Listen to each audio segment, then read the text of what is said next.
Si A terkejut menemukan liontin batu giok yang dipakai oleh bibi desa. Ternyata sama persis dengan miliknya.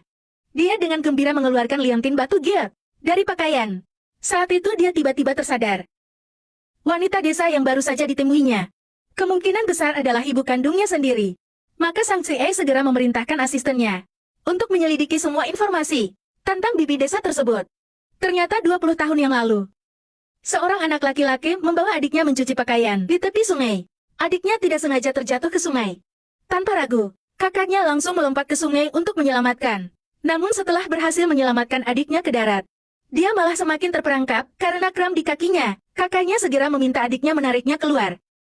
Namun sayangnya, adiknya terlalu ketakutan dan hanya bisa melihat kakaknya terbawa arus tanpa berbuat apa-apa tanpa bereaksi. Ketika ibu datang setelah mendengar berita, kakak sudah menghilang tanpa bekas. Tetangga mengatakan, semua orang mencari di sungai selama setengah hari. Polisi hanya menemukan sepatu kain anak laki-laki. Namun ibu tetap tidak percaya anaknya tenggelam, karena dia tahu anaknya pandai berenang. Namun, sepatu kain di tangan tetangga membuat ibu terpaksa percaya. Dia hampir saja melangkah ke sungai untuk mencari anaknya. Warga desa segera menghentikannya. Namun ibu tidak pernah menyangka anaknya sudah terbawa arus ke hilir dan diselamatkan oleh Ciel Group Chu. Meskipun anak laki-laki selamat dari bahaya, namun tabrakan sepanjang jalan membuatnya kehilangan ingatan.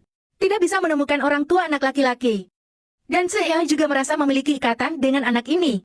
Maka memutuskan untuk mengasuh anak laki-laki itu hingga dewasa. Sementara itu, seorang ibu yang pernah merasakan kesedihan kehilangan anak, menganggap adiknya sangat penting untuk membiayai pendidikan anak laki-lakinya. Ibu yang sejak awal sudah lemah dan sering sakit, membawa batu di lokasi konstruksi di bawah terik matahari. Meskipun lelah sampai harus masuk rumah sakit, dia pun memutuskan untuk menghentikan pengobatan. Hanya ingin memberikan uang yang disimpannya untuk pendidikan anaknya segera bersumpah kepada ibunya. Akan sungguh-sungguh berbakti kepada ibunya ketika dewasa nanti.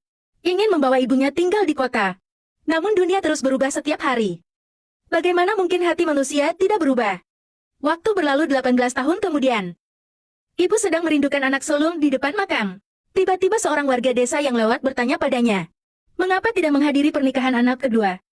Wanita itu tiba-tiba terlihat sangat heran. Warga desa segera menunjukkan postingan teman anaknya dan menunjukkannya padanya. Kemudian bertanya, apakah anaknya tidak memberitahunya. Wanita itu akhirnya menjelaskan bahwa dia lupa. Kemudian segera pulang ke rumah, merapikan barang bawaan untuk berangkat, agar tidak membuang waktu. Seorang wanita yang menghemat seumur hidupnya. Untuk pertama kalinya menghabiskan 1.200 untuk membeli tiket pesawat.